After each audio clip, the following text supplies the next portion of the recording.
Explore the world या चॅनलमध्ये तुमचे सर्वांचे हार्दिक स्वागत। विठ्ठल मंदिर आणि दगडी रथ पाहण्यासाठी तिकीट आहे आणि ते तिकीट फार नाही, फक्त 40 रुपये। आणि त्यासाठी आपल्याला इलेक्ट्रिक वाहनांचा वापर करावा लागतो। इलेक्ट्रिक वाहनामध्ये बसून अतिशय नयनरम्य परिसर निहाळत आपली वारी चालू होती। प्रत्येक पर्यटन स्थळाला असे एक ठिकाण असते की जे त्याला भरपूर आणि कौतुकास्पद बनवते। सुंदर आणि आल्हाददायक असा परिसर आपल्या डोळ्यांना आनंददायी बनवतो। हंपीचा दगडी रथ 16व्या शतकात विजयनगर साम्राज्याचा राजा कृष्णदेवराय याने बांधला होता। ओडिसा इथे युद्ध लढताना तो कोणार्क सूर्य मंदिराच्या रथाने मोहित झाला होता।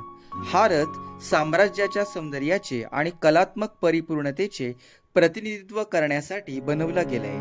हंपी रथातून एक मनोरंजक लोककथा उलगडते, कारण गावकऱ्यांचा असा विश्वास आहे की रथ त्याच्या जागेवरून हलला की जग थांबेल। त्याचे अस्तित्व आता पवित्र झाले आहे आणि युनेस्कोने देखील आंतरराष्ट्रीय स्तरावर जागतिक वारसा स्थळ म्हणून हे ठिकाण ओळखले आहे। चला विठ्ठल मंदिराकडे।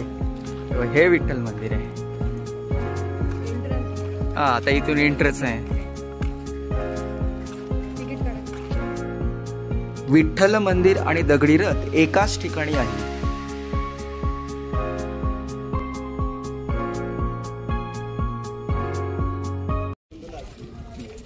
हॅलो गाईज, आता मी जो उभा आहे तो म्हणजे हंपी येथील विठ्ठल मंदिरामध्ये। विठ्ठल मंदिराचा परिसर भरपूर मोठा परिसर आहे आणि आता मी जो उभा तुम्हाला माझ्या बॅक पोर्शनला तुम्हाला जो दिसेल ते म्हणजे तुम्हाला 50 रुपयाच्या नोटेवर हंपीमध्ये जे चित्र दिसतं की ज्याच्यामध्ये रथ आहे आणि याला एकूण 4 चाक आहेत, की तोच हा स्तंभ आहे की ज्या ठिकाणी मी ते उभा आहे। आणि 50 रुपयाच्या नोटेवर याचं चित्र आहे आणि त्याच्यामुळं हंपी जे आहे तुम्हाला माहिती आहे प्रत्येकाच्या घराघरामध्ये पोचलेलं आहे। म्हणजे एवढं जागतिक वारसा स्थळ असलेली एक व्हॅल्यू आहे की वास्तू आहे ती, आणि ते प्रत्येकाने यायला हवं असं मला तरी वाटतं। धन्यवाद। दगडी रथ प्रत्यक्षात विठ्ठल मंदिर संकुलात बांधलेला गरुड देवाला समर्पित एक मंदिर आहे। भगवान विष्णूचे रक्षक गरुड यांची भव्य शिल्पे एकेकाळी रथावर बसलेली होती, परंतु सध्या ती रिकामी आहे। हंपी रथाने भारतातील इतर 3 प्रसिद्ध दगडी रथांमध्ये नाव कमावले आहे। एक कोणार्क ओडिसा आणि दुसरा महाबलीपुरम जे तामिळनाडू या ठिकाणी आहे।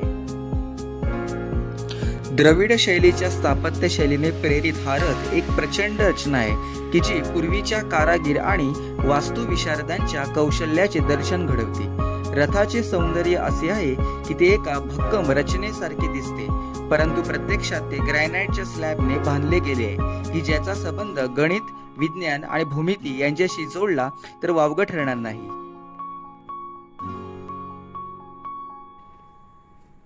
आम्ही दुपारी गेलो होतो।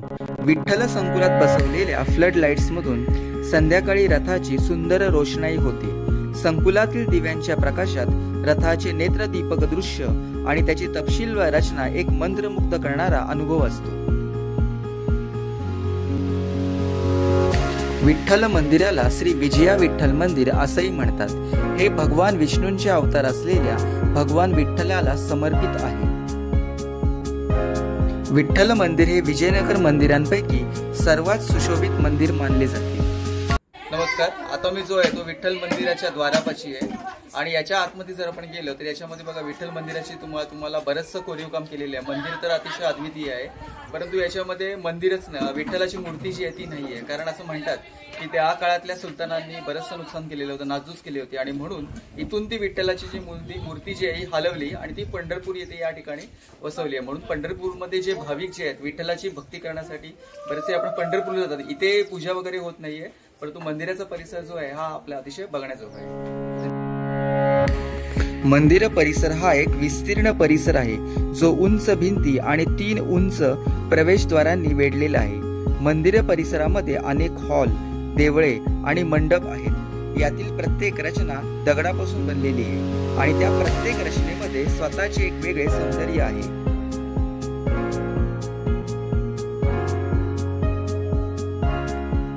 हे आहे चंडिकेश्वर मंदिर। चंडिकेश्वर मंदिर किष्किंधा क्षेत्रातील एक महत्त्वाचे धार्मिक स्थळ आहे। हे मंदिर 7व्या शतकापासून अस्तित्वात आहे असे मानले जाते. विजयनगरच्या साम्राज्याची राजधानी येथे स्थलांतरित होण्यापूर्वी विरूपाक्षा म्हणजेच पंपा अभयारण्यात होते असे मानले जाते.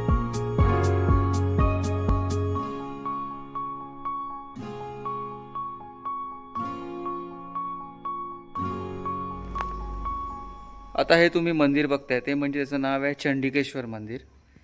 हे मंदिर बरचसं नष्ट झालेलं आहे.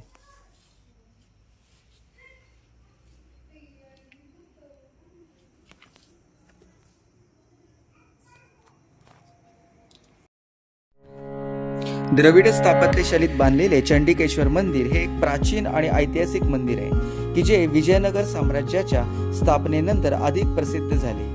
हे मंदिर शिव आणि पार्वती यांच्यासाठी समर्पित आहे आणि हम्पीमध्ये एक महत्त्वाचे धार्मिक केंद्र आहे. धन्यवाद.